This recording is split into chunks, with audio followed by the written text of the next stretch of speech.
किसी मुल्क में एक हफ्ता रुका ही नहीं। मैं जहां जाता था 2-4 दिन 5 दिन, फिर मैं आगे निकल जाता था, फिर कहीं और निकल जाता था, फिर कहीं और निकल जाता था। तो मैं तो घूमता ही रहा हूं, किसी एज का रुका ही नहीं हूं। दूसरा ये है, इनको बहुत देर तक इस बात का पता ही नहीं चला कि इमरान रियाज पाकिस्तान में नहीं है। इन्हें आइडिया नहीं हुआ। जब इन्हें पता चला तब तक बहुत देर हो गई थी, और तब तक काफी चीजें मेरी जो है वो मैनेज हो गई थी। मेरे साथ आलमी इदारे राब्ते में थे।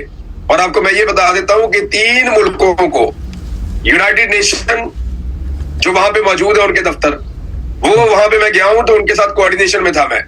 यूरोपीय यूनियन के बाकायदा एक पटिशन दायर है, उनका लेटर मौजूद है, और वहां से उनके नुमाइंदगान ने राब्ता करके उन मुल्कों को कहा कि इस बंदे को यहाँ पे कुछ नहीं होना चाहिए, ये बंदा यहाँ पे मौजूद है। बाकायदा एक गल्फ कंट्री के अंदर यूरोपीय यूनियन के लोग मुझे मिलने आए, और मुझे अक़वाम मुत्तहिदा का एक वफद जो है, उन्होंने मेरे साथ टेलीफोन पे वो जिसको वो कन्वर्सेशन होती है, इस पे ज्वाइंट सेशन होता है, उसमें उन्होंने मेरे साथ बात की है। मेरे साथ जो है वो डिफरेंट सहाफती तंजीमों ने बात की है। तो ऐसा थोड़ी है, मुझे शहीद अरशद शरीफ के केस से मुझे बड़ा सबक हासिल हुआ था। तो नवाज शरीफ साहब प्लेटलेस गिरा के जब नसे, तो वो जनरल बाजवा ने निकाला था, जनरल बाजवा के साथ डील करके निकले थे। तो नवाज शरीफ हमेशा डील करके भागा है। कुछ गिद्धों को नोचने के लिए मेरा गोश्त चाहिए, तो मैं उनको अपनी लाश नहीं देना चाहता। फौजी के साथ इख्तिलाफ राय करेंगे, आपके ऊपर फौरन गद्दारी का फतवा लगा दिया जाएगा, ये चाहे रिटायर हो चाहे हाजिर ड्यूटी हो। अस्सलाम वालेकुम, मैं हूं हसनैन, आप देख रहे हैं नया पाकिस्तान।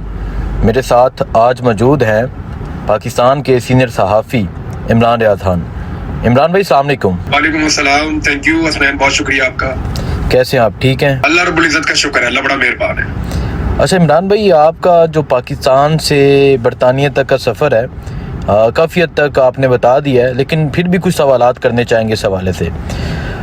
सबसे पहले ये बताइएगा, मुझे आज भी वो वक्त याद है जब 10 मई को, 9 मई के बाद आप एयरपोर्ट अंदर जा चुके थे और आप बाहर वापस आए। आप बोर्डिंग हो चुकी थी, आप फिर भी बाहर आ गए। इसके बाद आपने कई दफ़ा ये बात की कि आपके पास बहुत से मौके हैं, आप यहाँ पाकिस्तान से जा सकते हैं, लेकिन फिर भी आप पाकिस्तान से नहीं गए। 2 दफ़ा आपको हज से रोका गया, फिर भी नहीं गए। लेकिन आखिर क्या वजह बनी कि अभी आपने फैसला किया और आप पाकिस्तान से चले गए? देखिए, मुझे ये लगता था कि मुझे पकड़ेंगे, तंग करेंगे, ये चीजें तो ऑब्वियस। ये लड़ाई शुरू हुई तो मुझे शुरू में ही धमका दिया था मिलिट्री एस्टेब्लिशमेंट के लोगों ने, बाकायदा धमकियां लगाकर उन्होंने कह दिया था कि हम ये भी कर देंगे तेरे साथ, वो भी कर देंगे। वो मुझे उसका आइडिया था, मैंने ज़हनी तौर पे अपने आप को इन चीजों के लिए तैयार किया हुआ था। वो चीजें मैंने भुगत भी ली, आपके सामने ही है। इन्होंने 10 दफा गिरफ्तार किया, कुट्टा सारा कुछ करके इन्होंने देख लिया, तो मैं वापस आके अपने काम पे लग जाता। तो वो उसके लिए मैं ज़हनी तौर पे तैयार था। ये चीजें ठीक है, चलती रहती है, लेकिन मुझे ये आइडिया नहीं था कि मुझे अगवा कर लेंगे, ठीक है, और अगवा करके इतना लंबा अरसा मुझे गायब कर देंगे। उसमें जो जबरी तौर पे मुझे लापता किया गया, उसमें मुझे बहुत तकलीफ है उस बात की। फिर उसके बाद जब मैंने दोबारा अपना काम शुरू किया तो गिरफ्तारियों का सिलसिला फिर शुरू हो गया। मैंने कहा रूटीन की बात है, हम जमानतें करवाएंगे, कभी इनका दाव लग जाएगा, कभी हमारी जमानत हो जाएगी, कभी हमें अंदर डाल देंगे, कभी हम अपना काम करते रहेंगे। तो वो रूटीन है, वो चलता रहता है, ये होता रहता है। लेकिन जो अब मेरे पास इंफॉर्मेशन आई, और मुझे ये सारी इंफॉर्मेशन पहले मिल जाती थी, यानी जब इन्होंने मुझे मेरे घर से किया ये फरवरी में 2024 में, तो मुझे पहले बता दिया था कि आपको गिरफ्तार करने के लिए आ रहे हैं। तो मैं गिरफ्तार हो गया था। उससे पहले जब छापे पड़ते थे पहले पता चल जाता था मुझे, बाकायदा सोर्स है वो बता देते हैं। तो अब मुझे बताया जनाब कि अब आपको ये मार देंगे। फिर इस तरह के वाकयात भी हुए, फिर मैंने वो चीजें होती हुई देखी कि ये अब जान से मार देंगे, तो ये तो फिर एक नई सिचुएशन है ना। फिर जिस बात का हमें लगता था कि शायद जान से मारना इनके लिए मुमकिन नहीं है, फिर हमने देखा डी चौक में बंदे मार के कैसे लाशें गायब कर दी गई। यानी अभी तक कई लोग लापता है, उनके बारे में हमें नहीं पता कि वो जिंदा है या नहीं था, उनके बारे में कुछ पता नहीं है। तहरीक इंसाफ की जो गवर्नमेंट है वहाँ की, वो क्लेम करती है खैबर पख्तूनख्वा की हमारे 30 से 40 बंदे अभी भी लापता है, कोई पता नहीं वो किधर गए, और बाकी बंदे हमने लाशें खुद देखी है। तो ये सारी सिचुएशन देखने के बाद मुझे फिर मेरी, क्योंकि कासिम सूरी साहब के साथ बातचीत हो रही थी, तो कासिम सूरी साहब ने मुझे कहा कि देखें इमरान साहब, ये इनका जहाँ इनका दाव लगेगा, या तो आपको जबरी तौर पे फिर वाकई लापता कर देंगे। मैंने कहा मेरे पास इन्फॉर्मेशन है। तो उन्होंने मुझे कायल किया, उन्होंने कहा निकल, फिर यहाँ से आपको पाकिस्तान से चले जाना चाहिए। मैं भी आया हूँ, हिजरत की उन्होंने मुझे मिसाल दी, नबी करीम सल्लल्लाहु अलैहि वसल्लम को हिजरत कर दी पड़ी थी, हम तो उनके पाँव के खाक के बराबर भी नहीं है।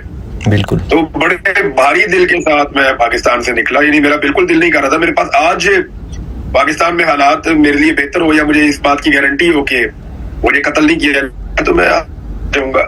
बाहर कोई खुश तो नहीं होता, यानी मैं यहाँ बैठा हूँ, ना मेरे दोस्त हैं, ना कोई जानने वाला है, मुल्क भी मेरा नहीं है, लोग भी मेरे नहीं है, मौसम भी मेरा नहीं है, तो मैं यहाँ अजनबी आदमी हूँ। अच्छा इमरान भाई, ये बताएं कि खैबर पख्तूनख्वा हुकूमत आपको तहफ़्फ़ुज़ नहीं फराहम कर सकी? मैंने उनसे मांगा ही नहीं तहफ़्फ़ुज़। मैं खैबर पख्तूनख्वा में गया था सिर्फ वहां रहने के लिए, ये सोच कर के मेरी फैमिली ने कहा था, क्योंकि मैंने अपनी फैमिली को कहा कि आप पाकिस्तान से बाहर चले जाएं, मुझे ऐसा लगता है कि ये निजाम किसी भी लेवल तक गिर सकता है।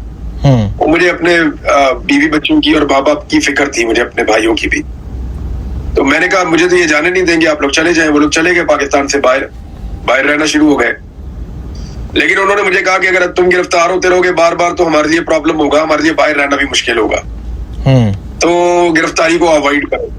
फिर मेरे फैमिली ने मुझे पुश किया तो मैं खैबर पख्तूनख्वा चला गया। मुझे लगा कि वहां की जो पुलिस है वो सहूलतकारी नहीं करेगी।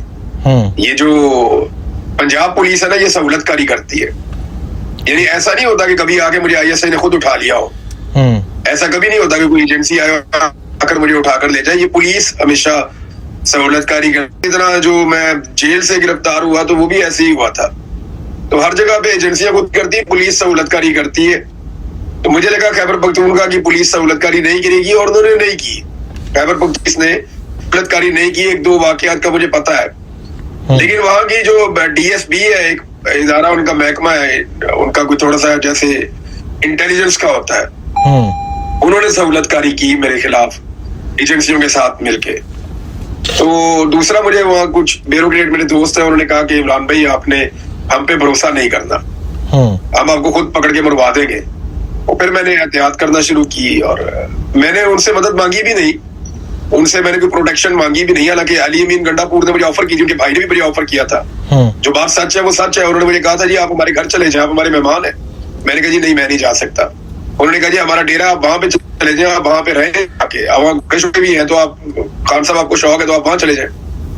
तो मैंने उन्हें इनकार कर दिया। उन्होंने कहा जी आप खैबर पख्तूनख्वा में जो वजीर आला हाउस है उसके अंदर आप रहें, हम देखते हैं आपको कौन ले जाता है।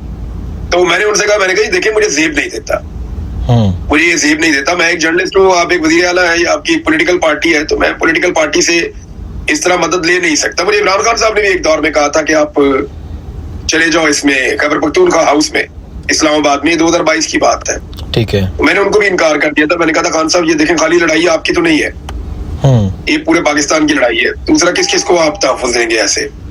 ठीक है। उन्होंने कहा तुम्हारी एक आवाज है इमरान, और आपको चाहिए कि अपने आप को महफूज करें, अगर आप ये समझ रहे हैं कि आपको प्रोटेक्शन चाहिए तो आप यहाँ चले जाए। मैंने उनको इनकार कर दिया था। इमरान खान ने अभी तो इसी तरह गंडापुर साहब को भी कहा, मैंने कहा जी मुझे कोई आपसे प्रोटेक्शन नहीं चाहिए, लेकिन देखिए हर एक की मजबूरियां भी होती है। अली अमीन गंडापुर का जितना इख्तियार है खैबर पख्तूनख्वा में, ये भी आप अच्छी तरह जानते, पता है कि इख्तियार तो उनके पास है नहीं, ना IG उनका है, ना चीफ सेक्रेटरी उनका है, ना पुलिस उनसे अहकामात लेती है। कुछ हद तक उनका कंट्रोल है, लेकिन ये आप अच्छी तरह जानते हैं। ठीक है। अच्छा इमरान भाई, ये बताएं कि कोई भी इंसान होता है जब अपना घर छोड़कर जाता है तो उसके लिए बहुत मुश्किल होता है। तो जब आप पाकिस्तान की बॉर्डर लाइन क्रॉस कर रहे थे, मतलब इस तरफ पाकिस्तान है, इस तरफ या ईरान है या अफ़गानिस्तान है, तो तब आपकी क्या फीलिंग्स थी, क्या जज्बात थे जब आप पाकिस्तान की बॉर्डर लाइन क्रॉस करके दूसरी बॉर्डर लाइन में जा रहे थे? इस बात का कि मैं अपने मुल्क से कहीं और आ गया हूँ। उस वक्त तो जान के हुए थे, यानी तीसरी अटेम्प्ट में तो मैं दिमाग में सिर्फ ये चल रहा था कि गोली ना आ जाए, दिमाग में ये चल रहा था कि कोई और हरकत ना हो जाए। इधर भी पता है मुसल्ला लोग हैं, उधर भी मुसल्ला लोग हैं, दोनों तरफ बॉर्डर पता टेंस रहती है, और हल्की सी मूवमेंट के ऊपर, क्योंकि मैं मूवमेंट वहां से कर नहीं रहा था जहाँ पैसे थे, रोज वहां से क्रॉस करते हैं, हजारों लोग क्रॉस करते हैं, यहाँ पैसे वैसे खिलाते हैं दोनों तरफ के लोगों को, और वो क्रॉस करते रहते हैं। ये बॉर्डर क्रॉस करना कोई प्रॉब्लम नहीं है, छोटे छोटे पॉइंट्स बने हुए हैं जहाँ पे लोग पैसा वैसा खर्च के चले जाते हैं, वापस भी आ जाते हैं, वहां से भी लोग आ जाते हैं, वहां वापस भी चले जाते हैं। मैंने जिस एरिया से क्रॉस किया था वहां से क्रॉसिंग है नहीं, जहां से कासिम सूरी ने क्रॉस किया था वहां से भी क्रॉसिंग है नहीं। तो वहां से जो भी करेगा वो करके क्रॉस करेगा दोनों तरफ के सिस्टम को, तो आपको कोई भी गोली मार सकता है, कोई भी ऐसी हरकत कर सकता है। फिर वो जंगल टाइप का एरिया है, पहाड़ है, वो मेरे दिमाग में उस वक्त ये नहीं था मैं अपना मुल्क अपना घर छोड़ के जा रहा हूँ, यानी वो था नहीं। जब मैं वहां थोड़े से हालात नॉर्मलाइज हुए तो मुझे एहसास हुआ कि मैं छोड़ के आया हूँ। तो उस बात जब मैं क्रॉस कर रहा था तो दिमाग की बात ये थी कि मुझे ये टारगेट अचीव करना है मैं तीसरी कोशिश कर रहा हूँ, तो आज हो जाए। तो घर तो मैंने अपना छोड़ा तकरीबन हो गए, मैंने अप्रैल 2024 में मैंने अपना घर छोड़ा था। और उसके बाद फिर मैं घर नहीं गया, सिर्फ हज पे नहीं जाने दिया, वहां से मुझे रोकते ही नहीं और पुलिस ने मिलके। तो उसमें जब मुझे इन्होंने दोबारा गिरफ्तार किया तो इसलिए मैं अपने घर गया था। अब वापस जिस दिन मैं आजाद हुआ था, फिर मैं खैबर पख्तूनख्वा वापस आ गया। तो घर तो मैं गया ही नहीं, बड़ा लंबा अरसा हो गया। ठीक है। अच्छा इमरान भाई, ये बताएं कि हमने देखा आपके जाने के बाद कि नून लीग वाले जो हैं वो आपकी पुरानी ट्वीट लगा रहे हैं या आपका एक वीडियो क्लिप लगा रहे हैं, और वो ये कह रहे हैं कि आप एक वक्त में नवाज शरीफ को बात करते थे। तो इस पे क्या कहना चाहेंगे आप? मैं भी कहता हूँ नवाज शरीफ बड़ा है, नवाज शरीफ बुज़दिल आदमी है, वो डीले करके भागता रहा है। आज भी कहता हूँ मैं, भाई नवाज शरीफ का लेटर मौजूद है, वो कतरी ने आगे दिखा नहीं दिया था। इतना भी मियां साहब ने लिख के दिया हुआ है, मैं गारंटी 10 साल की मैं पाकिस्तान वापस नहीं आऊंगा। परवेज मुशर्रफ को लिख के इन्होंने गारंटी दी है, गारंटी दे के ये बाहर गए। अभी इनकी पार्टी के लोग खुद कहते हैं कि नवाज शरीफ 2019 में जब पाकिस्तान से भागे हैं प्लेटलेस गिरा के, तो नवाज शरीफ साहब प्लेटलेस गिरा के जब नसे तो वो जनरल बाजवा ने निकाला था, जनरल बाजवा के साथ डील करके निकले थे। तो नवाज शरीफ हमेशा डील करके भागा है। मेरी किसके साथ डील हुई है, लाओ कोई चीज बताओ। मैं तो अभी भी देखे, मैंने डील करनी हो तो पाकिस्तान में रहूं ना। नवाज शरीफ की तो बाहर प्रॉपर्टी है, नवाज शरीफ की बाहर जायदादें हैं, उसके बाहर बच्चे हैं, उसका बाहर कारोबार है, खानदान है, सारा कुछ है। वो बाहर जाता तो समझ आती है। मेरा तो यहाँ पे भी अभी मैं किसी के पता नहीं जगह बैठा हूँ, कहाँ बैठा हूँ, आपको क्या आइडिया? मेरा तो बाहर कुछ नहीं है, मेरा तो सारा कुछ पाकिस्तान में। भाई मैंने अगर डील करनी है तो मुझे पाकिस्तान में रहना है।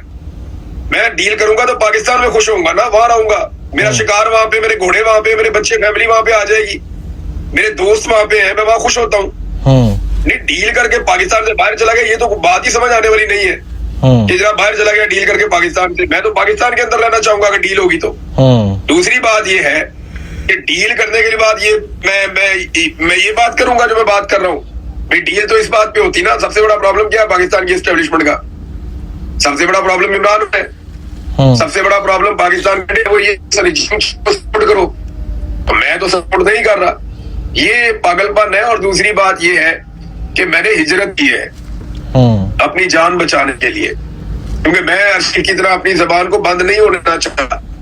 कुछ गिद्धों को नोचने के लिए मेरा गोश्त चाहिए, तो मैं उनको अपनी लाश नहीं देना चाहता। और जिंदा रहना मेरा हक है और मेरे रब का हुक्म भी है कि आप इसके लिए कोशिश करें। तो मैंने कोशिश की है, मैं अपनी जान बचाने की कोशिश कर रहा हूँ, अपना काम कर रहा हूँ। तो इसमें क्या डील है? भागना वो होता है जिस तरह नवाज हर दफा डील की, गारंटी दी और निकलने के बाद सीधा महलों के अंदर पहुंचा नवाज शरीफ। वहां सऊदी लेके गया तो सरूर पैलेस के अंदर रखा ले जाके इनको। यहाँ बरतानिया में गए तो जनाब अपना वहां सीधा जाके अपने लग्जरी महलों के अंदर, अपने अपार्टमेंट्स के अंदर पहुंच गए। मैं कहाँ पे हूँ कोई बता सकता है? मैं तो यहाँ से एक मुल्क की सरहद पार करके दूसरे मुल्क में गया, हालात में जख्मी हो गए, मैं वहां पहुंचा। 5वें या 6ठे दिन मैंने वहां से ट्रेवल किया, फिर अपनी फैमिली तक पहुंचा कैसे मैं। उसके बाद फिर मैं कितने मुल्कों में ट्रेवल करता रहा, पीछे आ रहे हैं, मुझे खतरा है, मैं कभी यहाँ जाऊं कभी वहां जाऊं कर करके फिर आखिर बड़ी मुश्किलों से मैंने कुछ वीजा हासिल किए और फिर मैं एक ऐसी जगह पहुंचा जहां मैं निस्बतन महफूज हूँ। अच्छा इमरान भाई, मुझे वो वक्त याद है जब अरशद शरीफ की शहादत हुई थी और आप और मैं इकट्ठे थे। जो आपकी फीलिंग्स थी वो आज भी मैं उस चीज़ का गवाह हूँ। तो अरशद शरीफ को दुबई से ज़बरदस्ती निकाला गया था। उनके पास कोई ऐसा वीज़ा नहीं था कि वो यूरोप चले जाते या यूके चले जाते, वो कीनिया चले गए।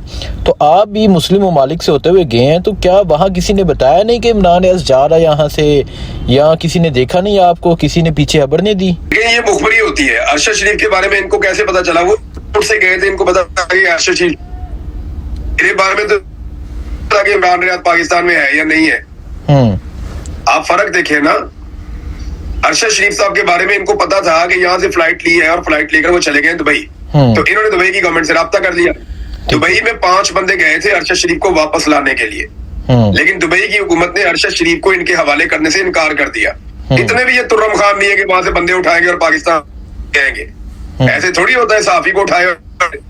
तो दुबई की जो इंतजामिया है उन्होंने अरशद शरीफ साहब को कहा जी हम और इसको नहीं होल्ड कर पा रहे आप, क्योंकि वहां पे डेमोक्रेसी है तो आप ट्वीट नहीं कर सकते, इस किस्म के आप सियासी बयानात नहीं दे सकते, आप वीलॉग्स नहीं कर सकते।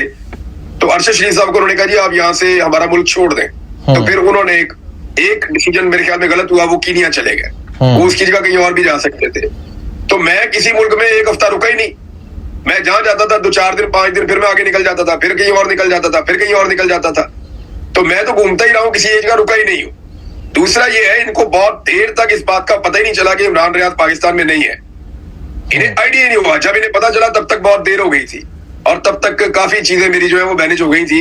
मेरे साथ आलमी इदारे राब्ते में थे, और आपको मैं ये बता देता हूं कि 3 मुल्कों को यूनाइटेड नेशन जो वहां पे मौजूद है उनके दफ्तर, वो वहां पे मैं गया हूं तो उनके साथ कोऑर्डिनेशन में था मैं। यूरोपीय यूनियन के बाकायदा एक पटिशन दायर है, उनका लेटर मौजूद है, और वहां से उनके नुमाइंदगान ने राब्ता करके उन मुल्कों को कहा कि इस बंदे को यहाँ पे कुछ नहीं होना चाहिए, ये बंदा यहाँ पे मौजूद है। बाकायदा एक गल्फ कंट्री के अंदर यूरोपीय यूनियन के लोग मुझे मिलने आए, और मुझे अक़वाम मुत्तहिदा का एक वफद जो है उन्होंने मेरे साथ टेलीफोन पे वो जिसको वो कन्वर्सेशन होती है, इसमें ज्वाइंट सेशन होता है, उसमें उन्होंने मेरे साथ बात की है। मेरे साथ जो है वो डिफरेंट सहाफती तंजीमों ने बात की है। तो ऐसा थोड़ी है, मुझे शहीद अरशद शरीफ के केस से मुझे बड़ा सबक हासिल हुआ था, और मुझे आइडिया था कि इस लेवल तक जा सकते हैं।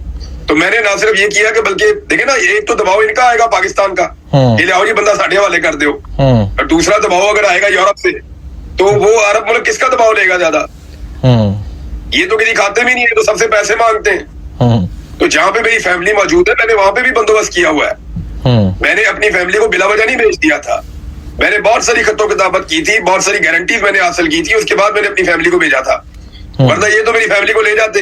मैंने बंदोबस्त किया हर चीज का, बाकी अल्लाह रब्बुल इज्जत हिफाजत करने वाले हैं। ठीक है। अच्छा इमरान भाई, आपका पीछे से फार्म हाउस जला दिया गया, वो बड़ा शौक से आपने बनाया हुआ था। आग लगाई है वहां पे, 2 दफा लगाई है, एक दफा ऊपर वाली साइड पे लगाई है, एक दफा नीचे वाली साइड पे लगाई है।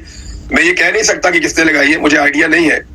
मैं अभी उठा के कह दूं जी फलानी एजेंसी ने लगाई है, तो वो मेरे पास सबूत कोई नहीं है उसका।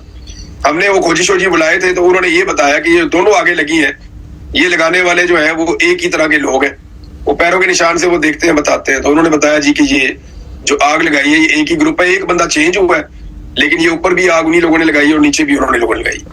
ठीक है। और काफी वहाँ कितना नुकसान हुआ? ये नुकसान हुआ है वो अल्लाह ताला पूरा कर देगा जी, वो ठीक करवा रहे हैं, बंदे बुंदे लगे हुए हैं, कोशिश कर रहे हैं कि ठीक हो जाए। पौधों का नुकसान जो है वो ज्यादा हो गया, पौधे आपको पता है पैदा करने में, बड़े करने में सालों लग जाते हैं, तो वो नुकसान ज्यादा है। बाकी चीजें तो बन जाती हैं, सोलर जल गए, कश्तियां जल गई हैं, एक स्कूटर था वो जल गया, कुछ हमारे वहां पे वो थे, एक कमरा था हमारा वो भी जल गया, कुछ हमारे वहां पे जानवर थे, उनका मुझे दुख है बेचारे, वो देखे ना, वो तो भाग नहीं सकते थे ना, कैप्टिव एनिमल जो है वो जो पालतू जानवर है, तो उसको तो वो भागने का रास्ता भी नहीं मिलता फिर। अच्छा इमरान भाई, जाके आपकी साबिर शाकिर से मुलाकात हुई है, और हमने जो तस्वीर देखी है एक दूसरे से मुस्कुराते हुए आप बात कर रहे हैं, तो कैसी फीलिंग्स थी 3-3.5 साल बाद अपने कुलीग से, अपने एक भाई से मिलना? साबिर भाई ने मुझे कुछ, यानी वो बड़े हौसले वाले आदमी है, मैं काफी उदास था, मुझे मिलने के लिए आए, तो वो कोशिश कर रहे थे कि मेरे चेहरे पे मुस्कुराहट आए, वो लगे हुए थे काफी देर तक मेरे साथ बातें करते रहे। फिर वहाँ एक दोस्त थे, उन्होंने तस्वीरें बना ली, तो साबिर भाई ने इसीलिए वो तस्वीरें लगाई कि लोगों को पता चल जाए कि मैं उनको मिला हूँ या वो मुझे मिले। तो साबिर भाई ने बड़ी तकलीफ देखी है जी। देखें 3 साल से अपने मुल्क से दूर रहना और ये सारा कुछ बर्दाश्त करना जिला वतनी के अंदर आसान नहीं होता, लेकिन उन्होंने वो वक्त गुजारा है। उन्हें मुझे मिलके उनको भी कुछ यादें ताजा हुई। हमने अरशद शरीफ साहब के ऊपर बहुत लंबी बातचीत की और उनकी यादें वो मुझे बताते रहे। मेरा तो कोई इतना ताल्लुक नहीं था शहीद अरशद शरीफ से, 7-8 माह की टोटल रकाबत थी, उससे पहले तो एक मुखालफत भी रही है, लेकिन जो ताल्लुक अरशद शरीफ से साबिर शाकिर भाई का था वो बड़ा पुराना था और उनके ताल्लुकात थे, सालों पे मुहीत थे, तो वो राब्ते में भी ज्यादा रहते थे मेरे साथ। तो अरशद शरीफ जब पाकिस्तान से जिला वतन होकर गए तो 3 दफा मेरे ख्याल में मैक्सिमम राब्ता किया होगा, 2-3 दफा, इससे ज्यादा राब्ता नहीं हुआ, 3 दफा या 4 दफा मेरे ख्याल में, क्योंकि वो मेरे लड़के के थ्रू भी बात हुई थी। तो लेकिन वो साबिर भाई के साथ वो लगातार राब्ते में रहते थे, यानी वो आप ये समझ लें कि बार बार वो आपस में बात करते थे, तो उन्होंने बहुत बात की है। तो वो मुझे बता रहे थे, काफी चीजें उन्होंने मुझे वो भी बताई जो मैं पहले नहीं जानता था अरशद भाई के बारे में, जो बातें अरशद भाई ने उन्हें बताई हुई है। लेकिन साबिर भाई का दिल बहुत बड़ा, उन्होंने बहुत सारे राज अपने पास रखे हुए हैं, वक्त आने पे इंशाल्लाह सामने आ जाएंगे। ठीक है। अच्छा इमरान भाई, हमने देखा कि इमरान खान जो है वो जेल में है, तो उनकी अहलिया जब बाहर आती हैं बुशरा बीबी, तो उनकी रहाई के लिए किरदार अदा करती हैं। तो जब आप को उठाया गया था, जब आप गायब थे, तो आपकी अहलिया ने भी बहुत किरदार अदा किया, मिसेस इमरान ने। तो क्या कहेंगे आप?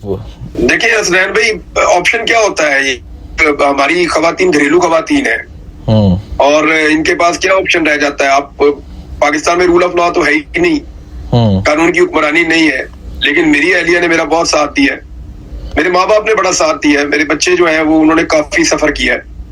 मेरी अहलिया ने बड़ा साथ दिया, वो बेचारी कोशिश करती रही, यानी उसने उसका सब्र कर लेना, उसका सबसे बड़ा साथ देना ये है कि वो सब्र करती रही और उसने हर चीज पे सब्र किया। अल्लाह रब्बुल इज्जत से उसने दुआ की, उसने अल्लाह से अपना राब्ता रखा कि मैं उसे वापस मिल जाऊं, और अल्लाह बड़ा मेहरबान है, अल्लाह ताला दुआएं सुनने वाला है।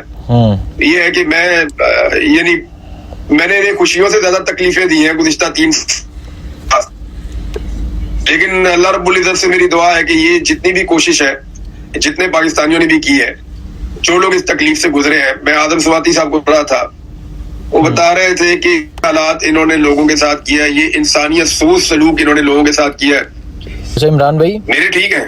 अच्छा ठीक है चले। अच्छा इमरान भाई, कल इमरान खान ने कहा कि मैं वापिस आऊँगा, तो आप क्या समझते हैं इस बयान को, इस एक सिंगल लाइन को, और ये कितनी ताकतवर लाइन है? देखिए इमरान खान का भरोसा जो है ना वो एस्टेब्लिशमेंट पे नहीं है, अल्लाह ताला पे है। होता क्या है कि जब आप अल्लाह रब्बुल इज्जत पे भरोसा छोड़ देते हैं ना, तो फिर आप डिले करते हैं, फिर आप ये कहते हैं कि नवाज शरीफ बन जाते हैं, आप MQM बन जाते हैं, ANP बन जाते हैं, कि आप अपना नजरिया छोड़ देते हैं, सोचते हैं कि अल्लाह से बड़ी एस्टेब्लिशमेंट है, फिर आप एस्टेब्लिश कर लेते हैं। इमरान खान का जो है वो अल्लाह रब्बुल इज्जत पे बड़ा गैर मुतज़लज़ल भरोसा है। और यानी मैं उनकी बहन से बात कर रहा था, उन लोगों ने मुझे बताया ये बात, और उनकी फैमिली ये बात बाहर आके करती भी है कि इमरान खान कई दफा में डांटते कि क्या भरोसा खत्म हो गया, क्या से ज्यादा ताकतवर हो गए ये वो। इमरान खान ये कहता है कि मैं वापस, लेकिन ना मैं वापस आऊंगा, लफ्ज की ताकत का अंदाजा उसके बाद होता क्या है पूरे मुल्क थे।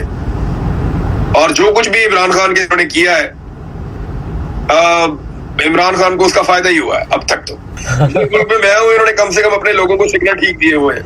अच्छा इमरान भाई, आपको लेके आदिल राजा की तरफ से बहुत सी ट्वीट्स की गई, व्लॉग्स किए गए, और फिर आपको गद्दार बना के पेश किया जा रहा है। सारे गद्दार किस्मत का बात करें छोड़े, अब मैंने इग्नोर कर दिया, मुझे बहुत सारे लोगों ने कहा दफा करो, लेकिन मैं लोगों को ये बताना चाहता था कि डरने की जरूरत नहीं है, डरने की जरूरत नहीं है। अगर किसी की गंदी है या कोई ऐसी चीज है तो डरने की जरूरत नहीं है। जवाब दूसरी बात, पाकिस्तान में सारे ही गद्दार, हम सारे गद्दार है। चले बात ये तम हुई 8 फरवरी को। आपको बताता हूँ, हमारी जो पाकिस्तान की फौज है ना, मैं ये मिलिट्री एस्टेब्लिशमेंट कर रहा हूँ, ऐसे ही खतरे में आप खिलाफ बोले मुनाफिक, इस्लाम खतरे में, काफिर करार आप आएगा। आप सियासतदान के खिलाफ बोलेंगे तो वो आपको जनाब करार दे देगा कि जनाब ये करप्ट आदमी है, ये बेईमान आदमी है, वो आपके ऊपर ये एलिगेशन लगा देगा कि ये करप्ट है, बेईमान है। इसी तरह आप जिस बंदे के खिलाफ बोलेंगे ना, उसने अपना अपना रखा हुआ, आप जैसे ही कोई नुक्ता उठाएंगे इख्तिलाफ या मिलिट्री एस्टेब्लिशमेंट से, तो आपको वो गद्दार करार दे देंगे। ये इनकी तरबियत और ट्रेनिंग का हिस्सा है। ये हाजिर सर्विस हो या रिटायर हो, ये हाजिर सर्विस हो या रिटायर हो, इन्होंने यही सीखा है कि जैसे ही कोई हमारे मफाद के खिलाफ आए या कोई हमारे खिलाफ बात करे, उन्हें फौरन गद्दार करार दे दो। ये हमेशा गद्दार करार देते हैं। जैसे ही आप किसी फौजी के साथ इख्तिलाफ राय करेंगे, आपके ऊपर फौरन गद्दारी का फतवा लगा दिया जाएगा। ये चाहे रिटायर हो चाहे हाजिर ड्यूटी हो, ये होता ही है, तरीकाकार ही है। इमरान भाई 8 फरवरी को 1 साल हो, इस्लाम खतरे में पड़ जाएगा, वो आपको मुनाफिक कर देगा, काफिर करार दे देगा।